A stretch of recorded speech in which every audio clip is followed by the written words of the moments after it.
Video like जरूर कर लीजिए और ऐसे वीडियो लगातार फ्री में पाने के लिए चैनल को तुरंत सब्सक्राइब कर लीजिए और बेल आइकन को जरूर टैप कर लीजिए ताकि आगे भी सारे वीडियो आपको मिलते रहे। यूट्यूब में फॉलो करते हैं तो प्लीज ये वाला फ्री टेलीग्राम चैनल जरूर ज्वाइन कर लीजिएगा। सारे नोटिफिकेशन सारे अपडेट यहीं पे आते हैं, ध्यान रखिए।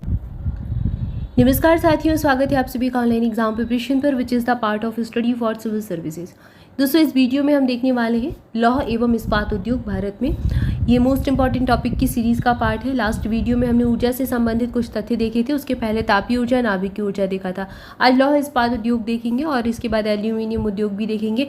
इंपॉर्टेंट टॉपिक ये चल रहे हैं जिसमें हम important most important fact cover कर रहे हैं जो आपके सभी एग्जाम के लिए महत्वपूर्ण है। इसलिए वीडियो को बिल्कुल ध्यान से देखें और वीडियो को लाइक जरूर कर दें। आप लोग वीडियो को लाइक नहीं करते, प्लीज़ वीडियो को लाइक जरूर किया करें।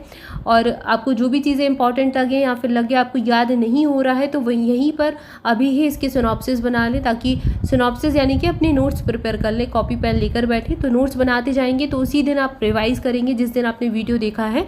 वीडियो देखने के बाद तुरंत देख लें अपने नोट्स को। इसके बाद फिर उसी दिन रात में या फिर उसके 1-2 घंटे बाद, 2-4 घंटे बाद आप देख लें उसको, नोट्स को।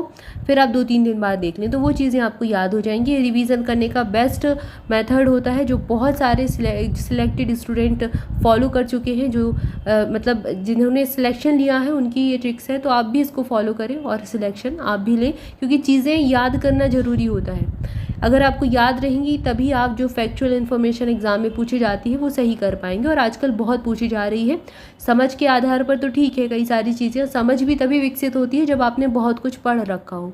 इसी चीज़ों को साथ साथ याद करते जाएं। चलिए शुरुआत करते हैं आज के टॉपिक की। भारत में लौह इस्पात उद्योग के विकास क्रम की शुरुआत हुई थी 1874 से, 1874 से, जब पश्चिम बंगाल के कुल्टी में, पश्चिम बंगाल का एक स्थान है कुल्टी, यहाँ पर बंगाल आयरन वर्क्स की स्थापना की गई थी। आगे चलकर बंगाल सरकार के द्वारा अधिग्रहण करने पर इसका नाम बदल दिया गया और नाम रख दिया बराकर आयरन वर्क्स, जो कि पहले था बंगाल आयरन वर्क्स। ठीक है, 1874 में लौह इस्पात उद्योग के विकास ने भारत में तीव्र औद्योगिक विकास के दरवाजे खोले। ये तो आप मेंस में कई, मतलब अगर आप यूपीपीएससी, एमपीपीएससी, कोई भी स्टेट पीसीएस की प्रिपरेशन कर रहे हैं तो मेंस में ऐसे फैक्ट यूज़ कर सकते हैं और इसका अच्छा प्रभाव भी पड़ता है।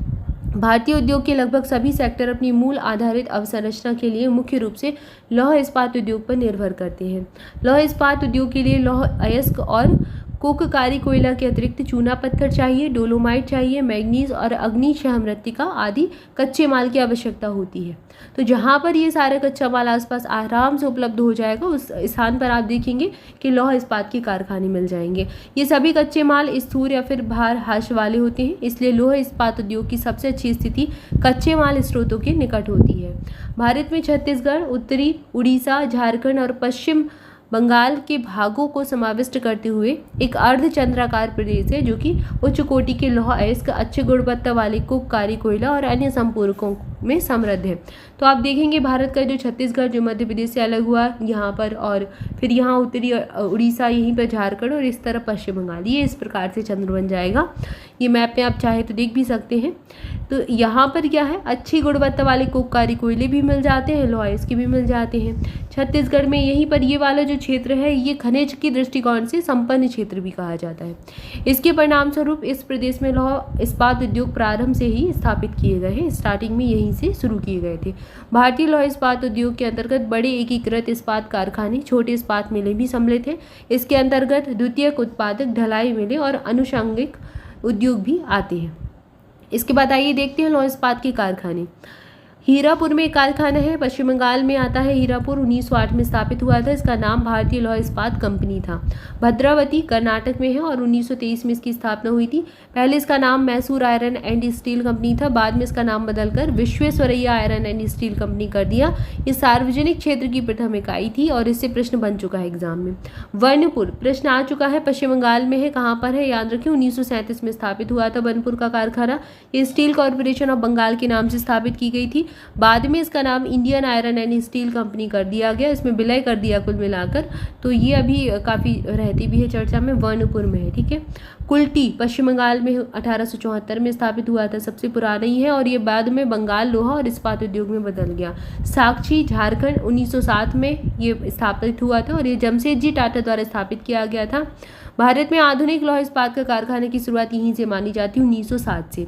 ठीक है, तो इसको क्रम में चाहे तो लिख लें 1874, 1907, फिर 8, फिर 1923, उसके बाद 1937। ये पश्चिम बंगाल वर्णपुर। प्रश्न सीधे सीधे पूछा गया है। भारत में औद्योगिक विकास की शुरुआत 1853 में चारकोल पर आधारित प्रथम लौह प्रगलन संयंत्र से हुई थी और यह असफल भी रहा था। 1854 में प्रथम सफल प्रयास के रूप में कावसजी नानाभाई डावर द्वारा मुंबई में सूती मिल की स्थापना हुई थी। यहाँ से प्रश्न पहले बहुत पूछा जाता था। 1855 में कोलकाता के पास रिसरा में जूट मिल की स्थापना के साथ ही भारत में आधुनिक उद्योग के प्रारंभ हुआ था।